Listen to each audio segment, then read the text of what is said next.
Hash sold to settle her father's debt, they whispered. The War Duke paid it twice and kept only her. Hash Story Entry 11, The Duke's Choice Channel Engine B, Words. I am Alastair Wyndham, younger brother to Edmund, the War Duke of Harcroft, and I was in the room the night they brought her in. I have told this story perhaps 100 times since then, to men who asked how my brother, the coldest, most feared soldier peer in the realm, came to be the most devoted husband England had ever witnessed, to men who assumed it must have been beauty or cunning or some calculated seduction, to women of a certain age who had known the old gossip, who had heard Hartwell's version of events, who could not reconcile the War Duke of Harcroft with the man who was now known, in every county drawing room, for the way he watched his wife across a crowded room. I always give them the same answer. It was none of those things. It was the way she held her chin up. That is where I must begin. Not with the debt, not with the contract, not even with Edmund, who had said less than 40 words to me in the 6 months prior to that evening, so locked inside his own iron silence was he.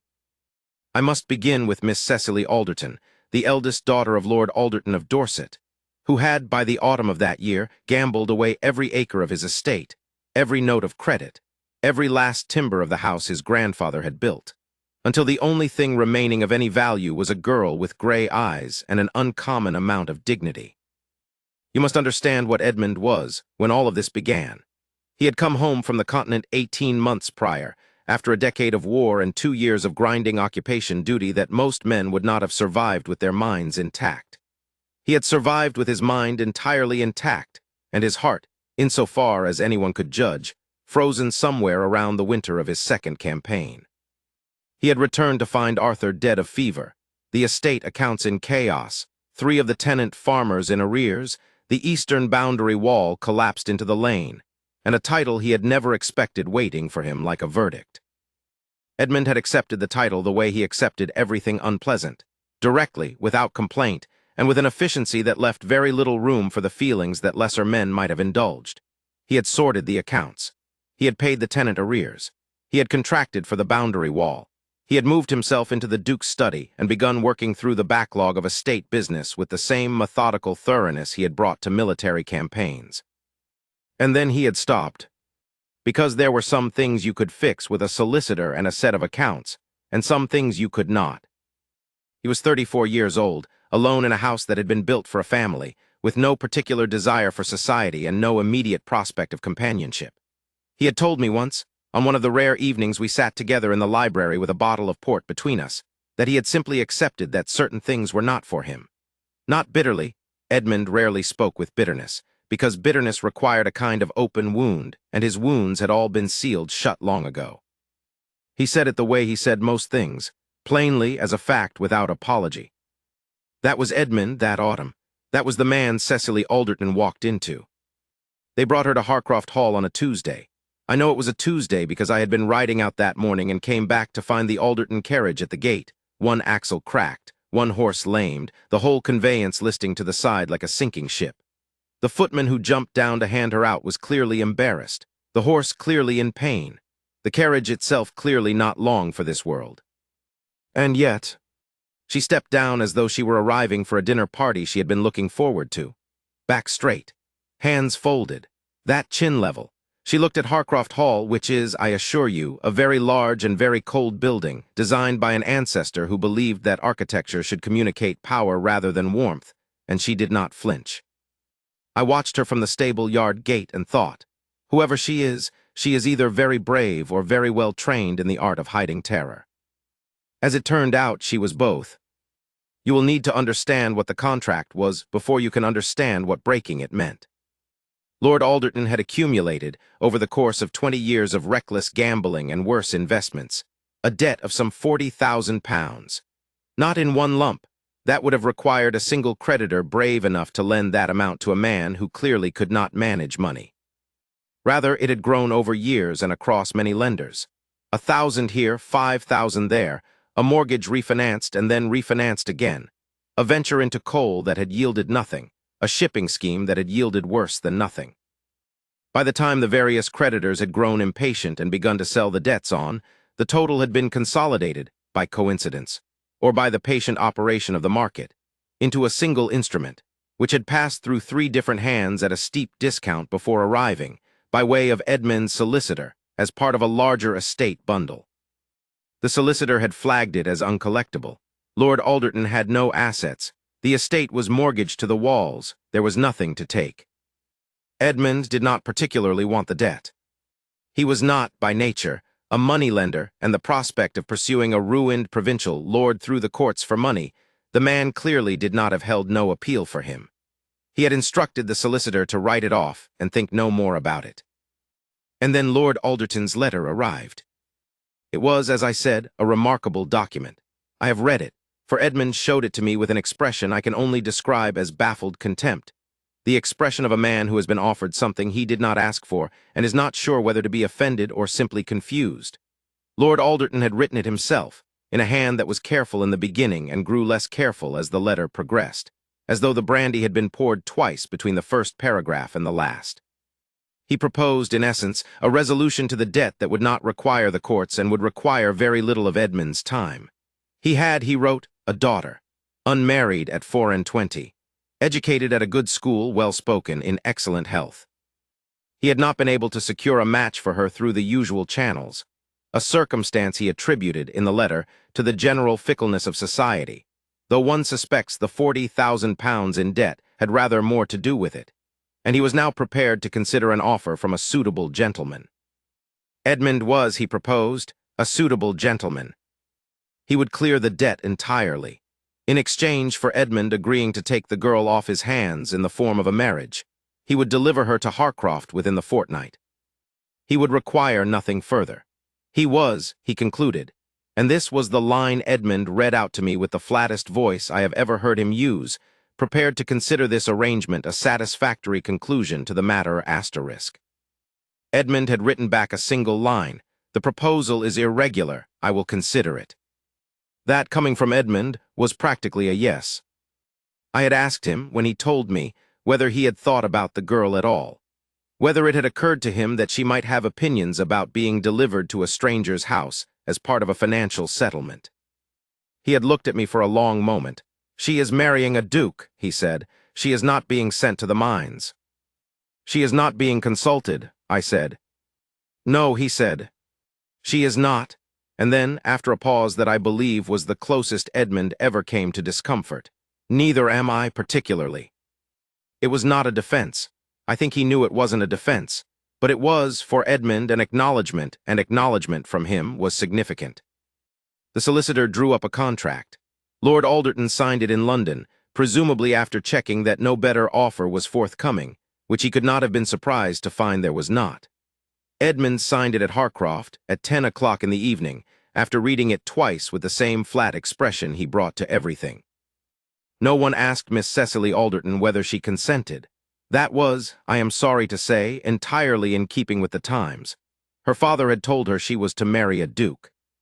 She had been given 1 week to pack whatever she could carry in one trunk and one hatbox, which tells you something about the state of the Alderton household by that point.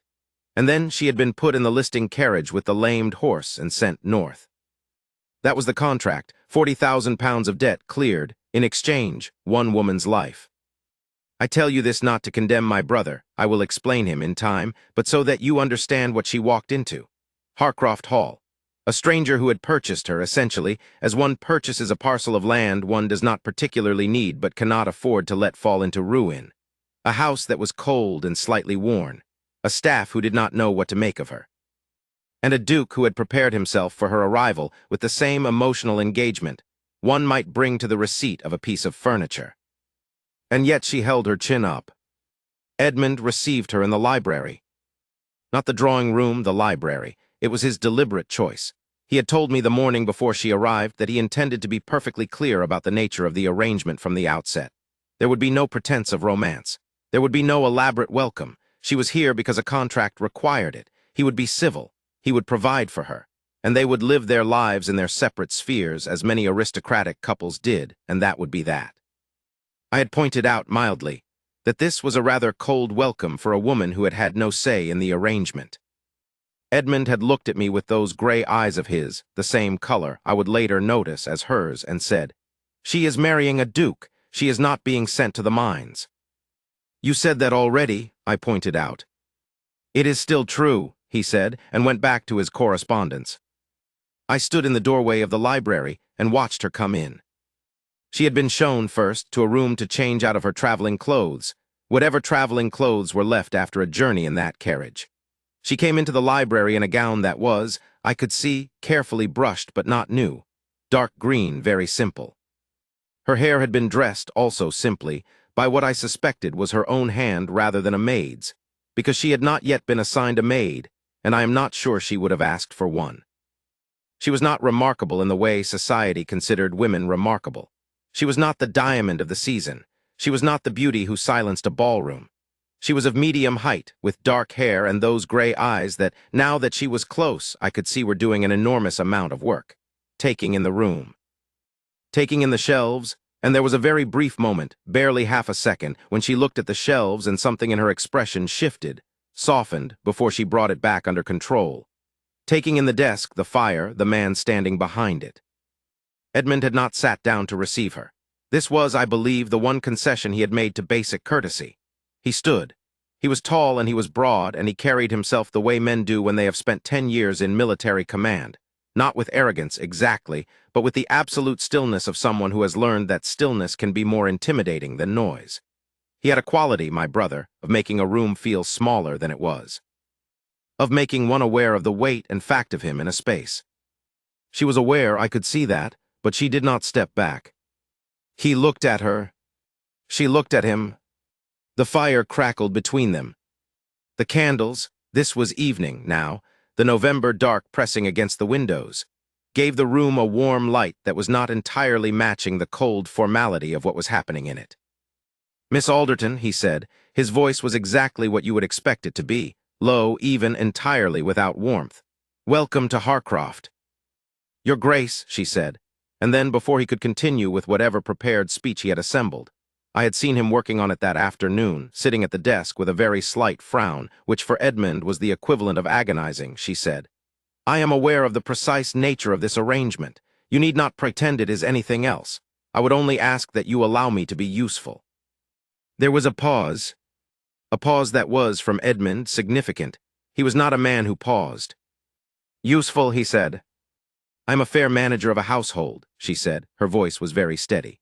"I read and write in French and Italian as well as English. I am accustomed to overseeing accounts. I noticed as I came through the main hall that the ceiling plasterwork in the east corridor has been left unrepaired through at least 2 rainy seasons. I can see by the watermark on the wall that this winter will make it worse." She paused for a breath. "I am not offering sentiment. I am offering work. I am asking you to let me do it." Another pause, longer this time. I watched Edmund process this and found myself, genuinely uncertain what he would do with it. He had expected, I think, either defiance or submission. He had prepared for both. He had not prepared for competence. "The East Wing accounts," he began, "are 2 months in arrears," she said. I could see from the invoice stack on the hall table. A longer silence. "Very well," Edmund said, and that was the entirety of their first meeting. She turned and walked out. There was nothing dramatic about the way she left. It was simply, she had said what she needed to say, she had been answered, the conversation was complete. She went. I leaned back against the doorframe and looked at my brother. His expression had shifted slightly. By Edmund's standards, it was practically a transformation. One eyebrow, very slightly, had lifted. He was looking at the doorway she had passed through with an expression I had not seen on his face in years. It took me a moment to identify it. He was surprised. "Alistair," he said without looking at me, "close the door." "She's rather something," I said. "Close the door." I closed it, but I was smiling as I went. She set to work on Harcroft in a way that initially confused the staff, and eventually won them completely. Mrs. Peake, the housekeeper, was a woman of 55 who had managed the estate alone through Edmund's long absence and 2 years of our elder brother Arthur's illness before that, which meant she had been managing it on reduced staff, reduced budget, and the particular grim determination of someone who knows the ship is taking on water and is bailing anyway. The house was not in ruin, but it was tired. The kind of tired that comes from deferred maintenance and quiet neglect. The ceiling plaster, as Cecily had noticed, but also the winter stores. which were organized by a system that made sense only to Mrs. Peake herself, and the household accounts, which had fallen behind, and the east wing, which had been closed off so long that 3 of the upper rooms had developed a persistent damp that was beginning to affect the structural timbers beneath. On her first full morning at Harcroft, Cecily went to find Mrs. Peake. She did not summon the housekeeper. She went to find her in the domestic offices at the back of the house, where Mrs. Peake was going over the kitchen inventory with the cook. She knocked at the open door, which Mrs. Peake told me later she had not expected, and asked whether she might sit down and hear about the state of the house. She asked, that was what Mrs. Peake kept coming back to when she told me about it afterward. She asked, and she listened, and she wrote things in a small leather-bound book she kept in her coat pocket, and she did not interrupt once, and when Mrs. Peake finished speaking, she said, "Thank you. That must have been a very difficult few years," and meant it. The inventory of what needed doing at Harcroft was, by the end of that morning, considerable. The ceiling plaster in the east corridor, yes, but also the north-facing kitchen garden, which had been neglected into something between a kitchen garden and a wilderness since the head gardener had retired the year before and not been replaced. The linen stores, which were adequate but disorganized. The wine cellar, which was locked with a key that had been lost somewhere in Arthur's final illness and had not been found since. 3 of the upstairs fireplaces, which drew badly because the chimneys had not been swept since the previous winter. The servants' hall roof, which leaked at the north corner when it rained hard. She had the ceiling plaster contracted for by the end of the week. Not by summoning contractors herself. She went first to Edmund's estate manager, a man named Griffiths who had been at Harcroft for 20 years, and asked him what builders he trusted, and asked his opinion on the materials, and then contracted the work through him, which meant Griffiths, who had, I think, expected to feel his position threatened by the arrival of a new mistress with opinions, instead became her first ally. By the end of the second week, the winter stores had been reorganized into a system that anyone could understand and reproduce. The kitchen garden had been cleared and replanted with the varieties that Mrs. Peake had been trying for 3 years to get someone to authorize. A new head gardener had been interviewed and appointed. The locked wine cellar had been opened by the simple expedient of having a locksmith in, which had apparently not occurred to anyone. By the end of the first month, the household accounts were current, every chimney had been swept, and Cecily had established a morning routine that involved a walk through the house from top to bottom, checking each room briefly, which meant that no new problem could fester for long before someone knew about it. Edmund said nothing about any of this. He was observing. He was always observing, my brother. It was the quality that had made him so formidable as a commander. He watched and waited and said nothing until he had understood the whole shape of a situation. It was not coldness exactly. It was a kind of patience that looked like coldness to anyone who did not know him. But I knew him, and I saw him. I saw him take the revised household accounts from the butler without comment, sit down at his desk, and read through them for 23 minutes. I counted, because I had nothing better to do that evening, and I was curious. Edmund was not a meticulous man by nature. He left meticulous work to his solicitor and his estate manager. He did not, as a rule, read the household accounts at all. He read these ones twice, and then he set them down, and this was the detail that told me everything. He picked them up a third time and read a particular page again. He said nothing about it to anyone. But the next morning, the budget allocation for the East Wing repairs appeared on Griffith's desk, doubled from what had been requested. And the following week, a letter arrived from London with a reference for a new head gamekeeper, which was a position Cecily had mentioned in passing to Mrs. Peake, in a conversation she had not known Edmund could hear. He heard most things, he always had. He was paying attention, he simply had not yet found a way to say so. The first crack, the first real one, came about 6 weeks after her arrival, and it happened over a horse.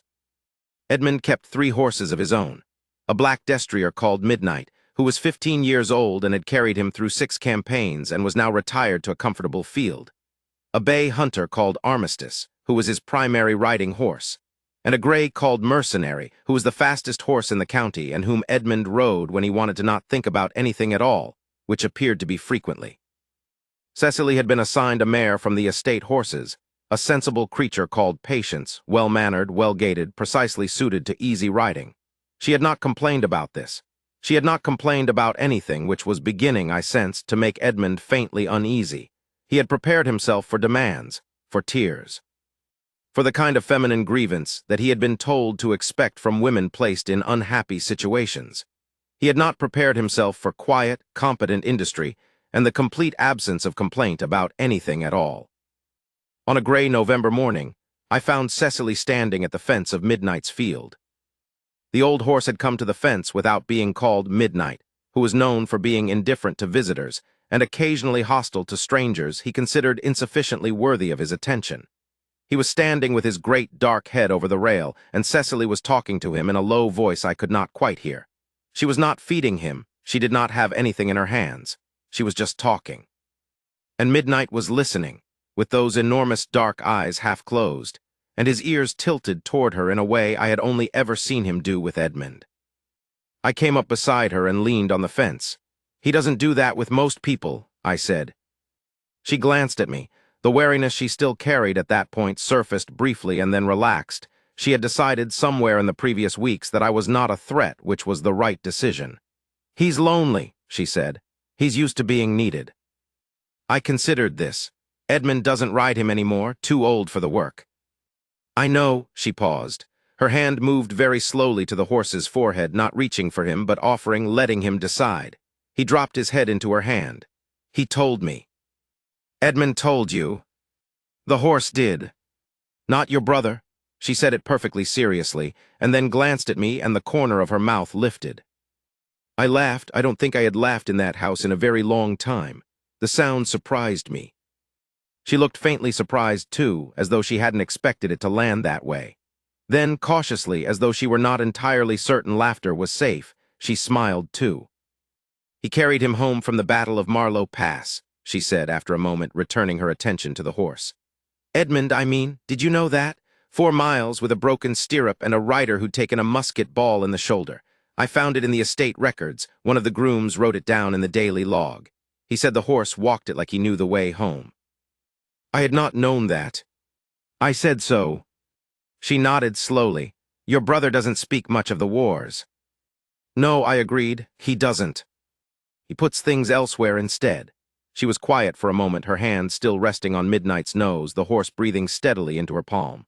"The budget for the East Wing, the new mayor, Patience, is very well chosen, by the way. She has exactly the temperament I would have asked for if I'd been asked, which I wasn't." There was nothing sharp in this. She said it as an observation, not an accusation. The fact that he had someone reglaze the library windows before I ever mentioned that they were drafty. I stared at her. "He noticed I was cold," she said simply. "I sit near the east window in the evenings to read. The draft from those windows was significant." He never said anything about it. He simply had them reglazed. She met my eyes briefly. "That is what your brother does. He notices. He acts on what he notices. He does not say anything about it." She said it without triumph, without romanticism. As a fact plainly observed, filed quietly away and apparently being held with some care. I walked back to the house thinking that my brother had, somehow, stumbled into a situation that was very much beyond his experience. Not beyond his capacity, perhaps, but certainly beyond his preparation. He had spent 10 years learning how to manage armies and logistics and the geography of foreign battlefields. He had not spent any time at all learning how to manage the experience of being slowly, quietly seen by someone who paid the same caliber of attention he did. I was, I admit, rather looking forward to the next few months. The trouble, when it arrived, came in the form of Lord Hartwell. Lord Hartwell was a man of considerable social standing and very few genuine virtues. He was an associate of several prominent members of Parliament, an investor in schemes that had made him wealthy without requiring him to do anything particularly useful, and the owner of the Hartwell estate, which adjoined Harcroft's southern boundary across a quarter-mile of disputed hedgerow. He had not been friends with Edmund. Edmund did not have friends in the usual sense. But he had moved in the same circles, attended the same assemblies, and been aware, as everyone was aware, of Edmund's return and his newly assumed title. He had also, as it happened, been the original purchaser of Lord Alderton's debt. He had sold it at a loss, as part of a portfolio sale, before it landed in Edmund's solicitor's hands. This was a coincidence, but not a comfortable one. The story Hartwell had begun to circulate in London drawing rooms, and I know this because I have friends in those circles who were good enough to warn me, was elaborate and largely invented. In his telling, the Alderton girl was clever and mercenary, the sort of woman who had looked at her father's ruin and calculated her options and selected the most advantageous one. She had manipulated her father into proposing the arrangement. She had set her cap at a title and found a back door in, through a debt that she had known about and deliberately exploited. Edmund, in this version, had been duped, the fearsome war duke, undone by a scheming woman who had played on his isolation and his inexperience with female strategy. It was, of course, absolute nonsense. Cecily had not schemed for anything. She had been given a week's notice and loaded into a carriage. The initiative had been entirely her father's, as anyone who had read the original letter, which was still at that point in Edmund's keeping, could easily confirm. But nonsense, in the right drawing rooms with the right speaker, spreads faster than truth and carries further. Hartwell had a daughter. This was the root of it. Hartwell's daughter, a pale, anxious young woman who had been brought out 2 seasons prior, had been briefly considered in certain speculative conversations as a possible match for Edmund. Nothing had come of it. Edmund had met her at one assembly, exchanged 12 words with her, and shown no further interest. But the father had noted the possibility, filed it, and not forgotten it. He was, in short, not a man who accepted irrelevance gracefully. By the time Edmund and Cecily made their first public appearance as an engaged couple, at the Carrington Winter Assembly, some 2 months after her arrival, the story had gotten there ahead of them. I could see it in the room as soon as we arrived. The particular quality of a crowd that has already discussed someone and is now watching to see whether the reality matches the discussion. The Carrington Assembly was exactly the sort of glittering, cruel event that the Ton excelled at producing. The chandeliers were blazing. The gowns were magnificent. The conversation sparkled in the way that conversation sparkles when everyone present is being carefully observed and is carefully observing in return. It was, in other words, a room full of very beautiful knives arranged in very elegant sheaths. Edmund stood with Cecily and introduced her with the minimal social grace he possessed, which was not, I should say, nothing. He had charm when he chose to deploy it. It was simply buried under many layers of military reserve and personal preference for silence. When he made the effort, it showed. He introduced her correctly, stood with her correctly, performed the required social motions correctly.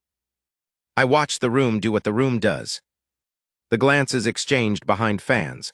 The conversations that paused and then resumed, pitched slightly differently than before. The women who came to greet them with warmth that was precisely calculated, warm enough to be unremarkable, cool enough to communicate everything. The men who shook Edmund's hand and looked at Cecily with the particular assessment that passes for politeness in certain circles. Cecily saw all of it. I know she did because I was close enough to watch her face and I could see the careful work she was doing. The smile held exactly steady. The eyes meeting each new pair of eyes with exactly the right level of warmth, not aggressive, not defensive, simply present. She answered questions about Harcroft. She admired gowns. She listened to accounts of the hunting season with apparent interest. She was performing composure so perfectly that I think most people in that room believed it was the reality. And then Mrs. Hartwell appeared. She was a woman constructed almost entirely from social purpose. There were times I wondered if she would cease to exist if there were no one left to impress. She was dressed magnificently. Her smile was magnificently dangerous. She came toward them through the crowd with the particular momentum of a woman who has been waiting for a moment and has selected her approach carefully. "Miss Alderton," she said, arriving beside them with that smile fully deployed. "What an extraordinary pleasure. We were all so surprised by the announcement." One does find oneself wondering how these things come about. The room did that thing it does, the subtle shift of attention, the very slight increase in the silence around them. Cecily looked at her. There was, in that moment, a fraction of a second where I could see Cecily weigh her options. I had become, by that point, quite good at reading the small adjustments of her expression. And then she selected her answer with the same precision she brought to household accounts. "How they come about, Mrs. Hartwell?" she said. Her voice was perfectly pleasant, perfectly even. "Through the offices of a solicitor, I believe, as most matters of business do." A brief silence. "Business," Mrs. Hartwell repeated, with a delicate emphasis that was clearly meant to sting. "Yes," Cecily said. The arrangements were handled very efficiently. I have been fortunate in finding Harcroft Hall to be extremely well positioned for the repair work that was needed in the East Wing. The contractors we retained are among the best in the county, as I understand it. She paused, just long enough. I confess I have been rather too occupied with the household accounts and the winter preparations to give society's conversations much of my attention. Mrs. Hartwell's smile did not falter, but something behind it did. How very industrious, she said, and drifted away. Edmund, standing beside Cecily, turned his head, not toward Mrs. Hartwell, toward Cecily. I do not think he had expected that. I think he had been steeling himself, quietly, to intervene, to do something, say something, use the weight of his title and his reputation to cut off whatever Hartwell's wife had been preparing. But there was nothing to intervene in.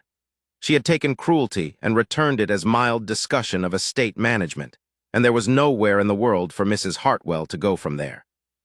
Edmund said very quietly in a voice that I am quite sure no one else heard, "That was well done."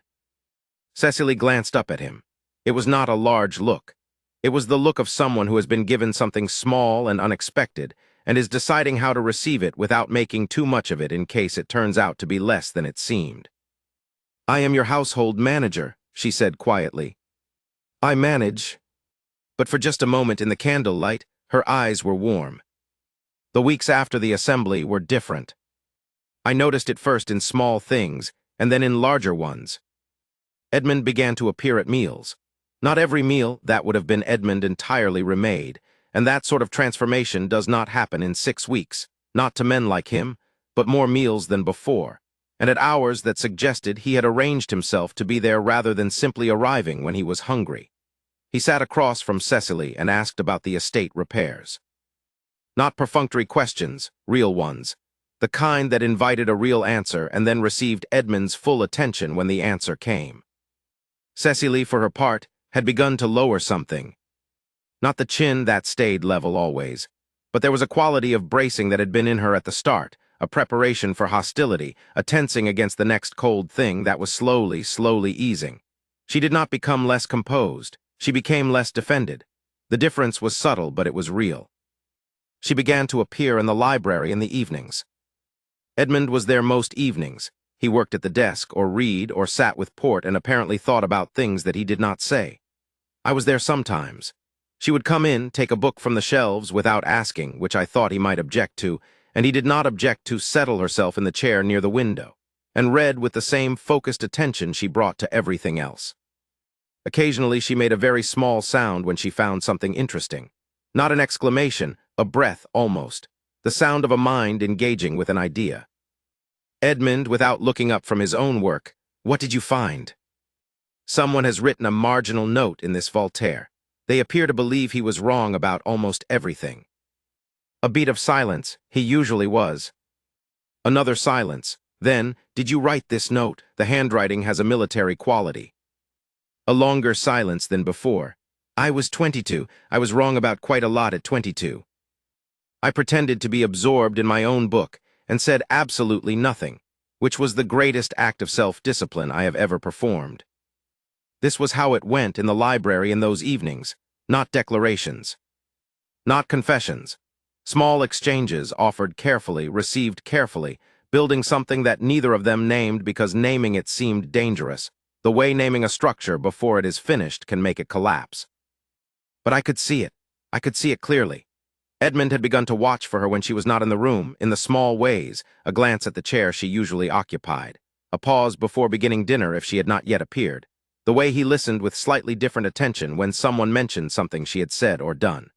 Cecily had begun to do the same, more subtly, with the skill of a woman who has learned to keep her own counsel in a house where she was not sure of her footing. They were circling, cautiously, towards something that neither had been offered before, and neither quite knew how to take. There was an evening, late November, the first real frost of the season, when I came into the library and found only Cecily there. Edmund was attending to some matter of estate business in the farm office, which had required his physical presence and would take the better part of 2 hours. Cecily was at the desk, his desk, not the window chair.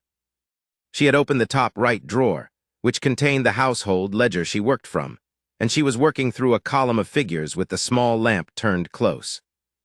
I sat down with my port and my book and for a time we were simply quiet together. She was, as always when she worked, entirely absorbed. I had noticed that Cecily had the capacity to be completely in the room while also being completely elsewhere, present in her body, available to be spoken to, but moving through some other interior country where the numbers or the problem or the text had all her real attention. After perhaps half an hour, she set down her pen. "Alistair," she said without looking up. She had started using my name by then, quietly, without ceremony, as she did most things. "May I ask you something?" "Yes." "Your brother," she was still looking at the ledger. "What was he like before the wars?" I considered this. "Laugher," I said eventually. "Not less serious, he was always serious, but there was a quality in him when he was young of possibility, of being interested in things. He read widely. He argued about ideas. He had opinions about paintings. He was not a light person, but he was a present person, if that makes sense. He was there in the room in a way that felt inhabited." She was quiet. "The wars changed the shape of it," I said. "Not the substance, he is still all those things, he is simply compressed, everything pushed inward." She looked up then. "He has opinions about painting still," she said. "There is a landscape in the East Corridor, the one with the river, that he dislikes quite intensely. He goes past it very quickly." I laughed. I had not known that. "Did he tell you so?" "He didn't say anything," she said. "He walks past it quickly, and his expression is slightly worse than usual for about 10 steps afterward." She looked back at the ledger. "He told me one evening that his father had bought it. I think he was not very fond of his father." This was accurate. I said so. She nodded once, slowly absorbing this. Then she said, "I was not fond of mine particularly." It was the first time she had said anything about her family. I did not push. She glanced at me and seemed to decide something. "He was not a bad man," she said. "He was simply absent, present in the house but absent in every way that mattered. The gambling was a way of being elsewhere, I think. Some men drink. Some men take other routes. He gambled." A pause. "I stopped being angry at him about it when I was perhaps 18. There is a particular economy to being angry at someone who is not really there. It costs too much and returns nothing." I thought about that for a moment, and the arrangement being sent here. She considered. "It was the most honest thing he had ever done for me," she said, with no bitterness and no irony. "He could not provide for me himself. He found someone who could. That he benefited from the transaction is yes, but so one hopes did I." She picked up her pen again. "I do not think he knew what he was giving me. He thought he was settling a debt. He was actually—" She stopped. "It does not matter what he actually was. What matters is what came of it." She went back to the figures. I sat with my port and thought about what she had just told me, about the economy of anger. About a woman who had arrived at 24, already practiced at finding the thing worth keeping in a situation that offered very little. Edmund came back an hour later. He came into the library, saw us, saw her at his desk and the lamp and the ledger, and said nothing. He went to the shelves, found the book he had apparently come for, and settled into the chair near the fire. After a moment, without looking up, "Is the Southfield drainage included in the winter account?" "Yes," she said. "I separated it to its own line." "Good." And that was that, but he had sat in the chair nearest to her. I poured my third glass of port and did not say a word. I understood by then what was happening. I had understood it for some time. The question was only whether they would get out of their own way long enough to let it be what it was. Lord Hartwell's move, when it came, was not subtle. He had, it emerged, been quietly pressing old acquaintances of Edmund's family for information about the Alderton contract. Specifically, he had found, and was now threatening to publicize, the original letter, Lord Alderton's letter, the one proposing his daughter in exchange for the debt, the one that spoke of her in terms more suited to livestock than to a woman of any dignity, the letter that described her availability, her attributes, her price. His angle was not to expose Edmund. His angle was to expose Cecily, to cement, in the minds of everyone who mattered in this county and the next, the image of a woman whose own father had sold her like goods and who had arrived at Harcroft not as a future duchess but as a debt payment. He wanted to make her humiliation permanent. He wanted it public, documented, impossible to refute. The deeper strategy was colder still. He wanted to create enough social damage that Edmund would be advised, by his various associates and his own instincts for institutional propriety, to distance himself from the arrangement, to find grounds to withdraw. to let Cecily Alderton be quietly returned to wherever such women ended up when the deal fell through. Why? Because Hartwell's daughter was still unmarried, and Hartwell had not run out of ambition. I found out about the plan on a Friday, through the same network of friends in London. I rode back to Harcroft that evening at a pace that was slightly reckless and went directly to Edmund's study. He listened without moving. His face, as usual, told me nothing useful.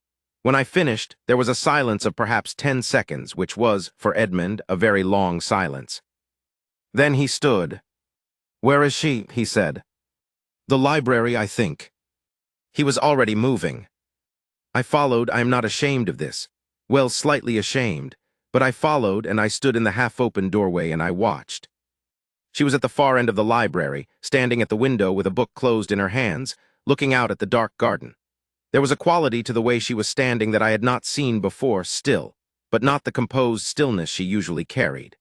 This was the stillness of someone who has been standing in one place for some time, thinking very hard, and has not arrived at an answer they like. She heard him come in and turned. Something in the quality of his entry, the pace of it, the fact that he had not knocked, the very slight tension he carried, she saw all of it at once. "Your Grace," she said. "I need to tell you something," he said. He told her all of it. The letter, Hartwell's plan, the mechanism by which her humiliation was to be delivered, the social exposure that had been arranged. He told her plainly and directly, as he would have briefed an officer on an enemy advance, and he watched her face throughout. She listened without interrupting. Her expression did not collapse. It tightened, in the way it had at the Carrington Assembly, not with tears, not with fear, but with the controlled recognition of someone who has been hurt before and is calibrating the size of this new wound against the ones they have already survived. When he finished, she was quiet for a moment.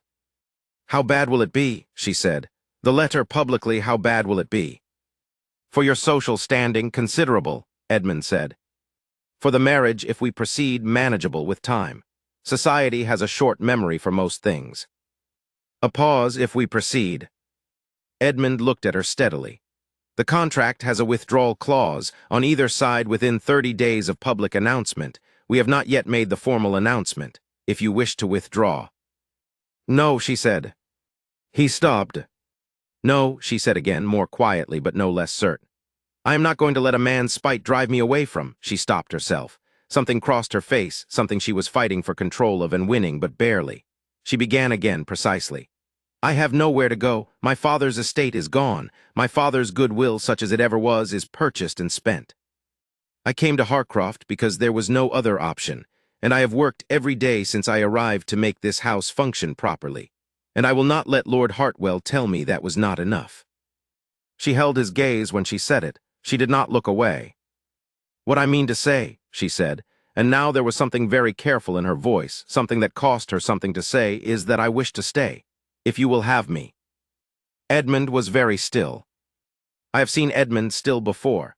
I have seen him stand motionless in situations that would have made most men flinch. This was a different kind of stillness.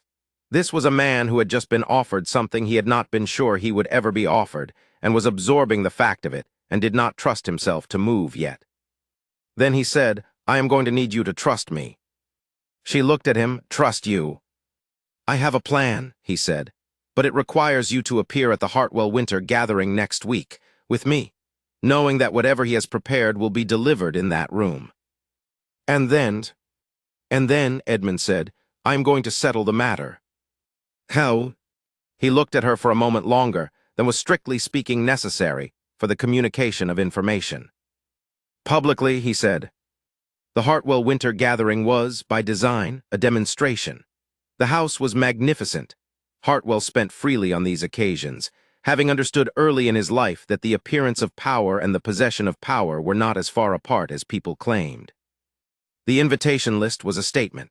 Every family of consequence within 2 counties, plus the London contingent who had made the journey either out of loyalty to Hartwell or out of the particular appetite some people have for watching things break. We arrived together, Edmund, Cecily, and myself. I was there because Edmund had asked me to come, and I would have come uninvited before I missed it. The room went quiet as they entered. Not the polite quiet of greeting, but the held breath quiet of an audience that has been promised something and is waiting to see if it will be delivered. Hartwell was positioned across the room. He had the look of a man who has been rehearsing his moment and is satisfied with his preparation. He held a folded paper, not subtle, not meant to be subtle. Edmund moved through the room. He did not hurry. He acknowledged people as he passed with the brief economy of a man who is saving his energy for the thing that matters. I could feel the room tracking them, tracking her, specifically measuring her against whatever version of her had been distributed in advance. She moved through it without looking at the measuring. Her chin was level. Her face was composed. She wore deep blue, a color that I had not seen her in before, and which suited her in a way that I think surprised several people present who had expected someone easier to dismiss. Hartwell began to move toward them. Edmund stopped. He turned deliberately and addressed the room. Not with a raised voice, with a pause. A particular kind of pause that a man who has commanded battalions knows how to use. The kind of pause that makes people stop what they are doing and turn. "Ladies and gentlemen," Edmund said when the room was his. His voice carried without effort. Rooms like this one had been built by people who understood acoustics. Edmund was a man who understood rooms. He had stood in tents in the field, in the open air on hilltops, in foreign courts where he did not speak the language fluently, and he had always known how to make himself heard. "I am aware," he said, "that certain stories have been circulating regarding my forthcoming marriage to Miss Alderton. I am going to address them now." He reached into his coat. What he withdrew was a document. The contract, the original instrument, £40,000, all the terms, all the signatures. I recognized it. I had seen it on his desk. He held it in his hands for a moment. The room was absolutely silent. And then Edmund Wyndham, the War Duke of Harcroft, took the contract in both hands and tore it cleanly in half. The sound was very clear in that room, a sharp, definitive sound. He held the two halves. "The debt is cleared," he said. "It was cleared before Miss Alderton arrived at Harcroft. There is no debt, there is no contract, there is no arrangement." He paused for the space of 2 breaths. "I am asking Miss Alderton to marry me. I am asking her here, in this room, in front of every person present, because I want there to be no ambiguity about what this is." He turned to her. I was behind her and slightly to the left, and I could see her face when he turned. She had known, abstractly, that he was going to do something. She had agreed to trust him, but I do not think she had known it would be this. I could see the slight widening of her eyes, the controlled breath, the rapid, thorough assessment of what she was looking at. Edmund, in front of her, with the torn contract in his hands and 50 witnesses at his back, said, "You told me when you arrived that you were not offering sentiment, that you were offering work." He was not speaking loudly now, just clearly, the way he said everything. "I have watched what you do with that work. I have watched you fix what was broken and tend what was neglected and hold this house together with exactly the precision and care that it needed. I have watched you manage things that were not your fault without complaint. I have watched you stand in a room full of people who meant you ill and handle it better than I would have." He stopped for a moment. A real stop, a man reaching for words he is not used to using and finding them. "You are not here because of a contract. You are not here because of a debt. I am asking you to stay because I am, very greatly, hoping that you will." The room was perfectly still. Cecily looked at him for a long moment. I could see the careful internal accounting she was doing, checking the terms, reading the fine print as she read everything with complete attention. Then she said quietly, "You reglazed the library windows." He blinked. This was plainly not what he had expected. "You noticed I was cold," she said, "and you had the windows reglazed. You did not say anything about it. You did not ask whether I was cold. You simply fixed it."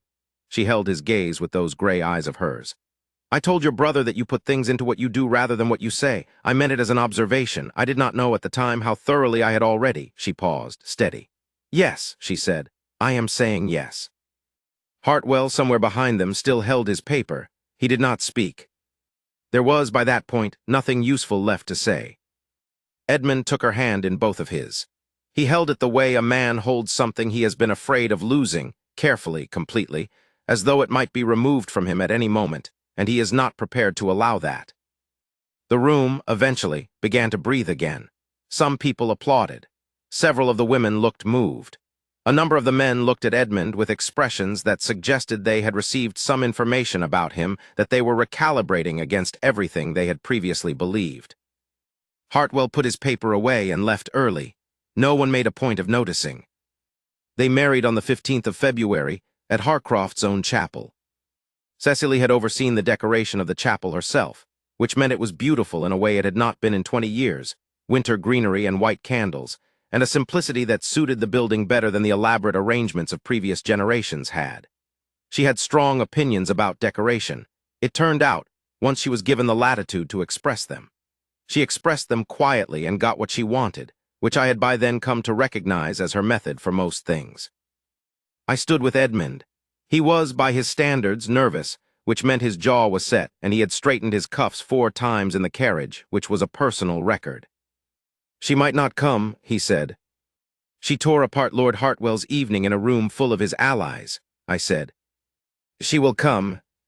He was quiet. Outside the carriage window, the February morning was cold and pale and perfectly still. She said yes because I reglazed the windows. "She said yes," I said, "because you noticed she was cold and did something about it without being asked, without making her feel the debt of it, without expecting acknowledgement. She said yes because that is what love looks like, in your particular register, and she is a woman who is very good at reading what things actually mean." He looked at me. "She pays attention to what people do," I said. "So do you. You were always going to understand each other. You simply needed time." He straightened his cuffs a 5th time and did not say anything else. "She came. Of course she came."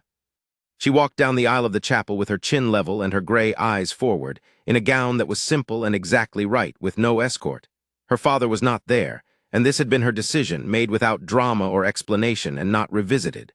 She walked alone and she looked perfectly steady, and I watched Edmund's face when he first saw her and I thought, well, there it is. She met him at the front and she looked up at him, and I saw something in her face that I had not seen in all those months. Not composure, not competence, not the carefully maintained dignity she had worn like armor since the day she arrived. Something that was simply quietly without armor, glad. Edmund saw it. I know he did because of what happened to him when he saw it. Every line of his face changed, not dramatically, not in a way that most people in that chapel would have caught. But I have known my brother his entire life, and I have watched him move through a world that required him to keep everything very controlled and very inside. And I am telling you, what I saw on his face in that moment was a man who had very unexpectedly found his way home. The vicar said the words. Edmund placed the ring on her finger with the steadiness he brought to everything, except that his hand was not entirely steady. She said the right things at the right times, and so did he. And when the ceremony was concluded, Edmund leaned down and kissed her with a gentleness that was, I believe, the most honest thing I have ever seen him do. It surprised several people in the chapel. I think it surprised Cecily slightly. I am not entirely sure it didn't surprise Edmund. I am Alastair Wyndham, and I was in the room the night they brought her in. The marriage that followed was not one of the grand, operatic unions that society loves to gossip about, the great romantic catastrophes, the public passions, the dramatic reconciliations. It was quieter than that, more interior. The kind of marriage that looks from the outside simply like 2 people who are deeply satisfied to be in the same room. Edmund managed the estate with the same methodical care he brought to everything, except that he now had someone across the table at dinner to test his decisions against, someone who was not afraid to disagree with him, quietly and with specificity, and whose disagreements he had learned over time to take seriously. He never said so directly. He simply implemented her suggestions. Cecily ran the house as she had always run it, except that it was now unambiguously hers, and she was unambiguously free to run it as she thought best. She opened the east wing. She restored the garden to something better than it had been in years. She hired a good cook and a better gardener, and eventually, in the 3rd year of the marriage, persuaded Edmund to buy a small library annex added to the east end of the main library, which he initially resisted, and then spent more time in than she did. Midnight the old horse was ridden again. Not by Edmund, he was too old for that, but Cecily had taken to going to the field every morning, talking to him, which eventually became bringing him the kitchen apple that was set aside for him each day, and eventually became taking him for very gentle walks around the field's perimeter, which was all he could manage, but which he seemed to find greatly satisfying. Edmund watched this from the study window one morning for a significant amount of time before going back to his correspondence. He did not say anything about it. But the following week, midnight was moved to a better paddock with a south-facing exposure, and a note appeared on the stable master's desk saying that the old horse's hay was to be supplemented with the better quality grain, indefinitely, at the Duke's expense. Lord Hartwell retreated to his London house, as I said, and was not much heard from. Lord Alderton sent a letter of congratulation that Cecily read once and placed in the fire. She did not explain this to anyone, and no one asked.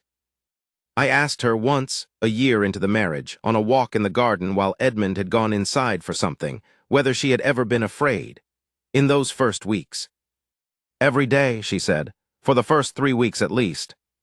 I had no idea what was expected of me, and whether I was equal to it, and whether it would ever stop feeling like standing on uncertain ground. What stopped you from showing it? She thought about this carefully, as she thought about most things. Nothing, she said. I showed it. I simply showed it to the horse. I left. She smiled fully. He didn't judge, she said. And then after a while I looked up and realized that Edmund didn't judge either. He was simply watching and doing things, the windows, the budget, the mare. She paused. He noticed I wasn't comfortable. He noticed before I said anything, and then he fixed it. Without making me feel that I had asked for something I wasn't entitled to ask for. She looked toward the house, where Edmund had returned to the doorway and was standing there, not calling, not waving, simply standing there in the way he stood when he had found what he was looking for and was content to look at it. He is better at saying things now, she said. He practices on me occasionally. He's quite good when he tries. He is, I said. She glanced at me and then back at him. I think he was always good at it, she said. He had simply stopped believing that saying things made a difference. A pause. He believes it now. I walked a little ahead of them on the way back to the house, to give them the path to themselves.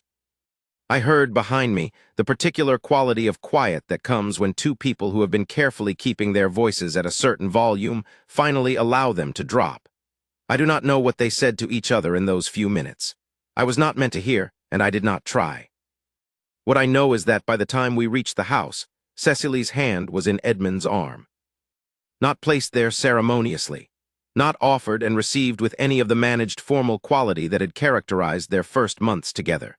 Simply there, resting, the way a hand rests when it has found the place it was looking for and is no longer conducting an experiment about whether it belongs.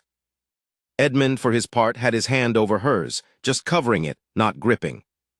The sort of gesture you make when you want to confirm that something is real without making a production of it.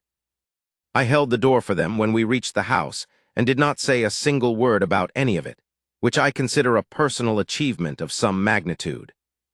In the years after, I watched them build a life at Harcroft that was, as I said, quieter than the great romantic stories society prefers. But I have seen a great many marriages, and I have observed a particular quality in the ones that last, not passion precisely, though that has its place, but something more architectural. The capacity to be honestly known and honestly knowing in return. The willingness to say, by whatever means one has available, I see you as you are, and I have decided that this is where I want to be. Cecily said it with accounts and reorganized storerooms and morning walks through the house. Edmund said it with reglazed windows and doubled repair budgets and a better paddock for an old horse who had once carried him home. They were both fluent in this language.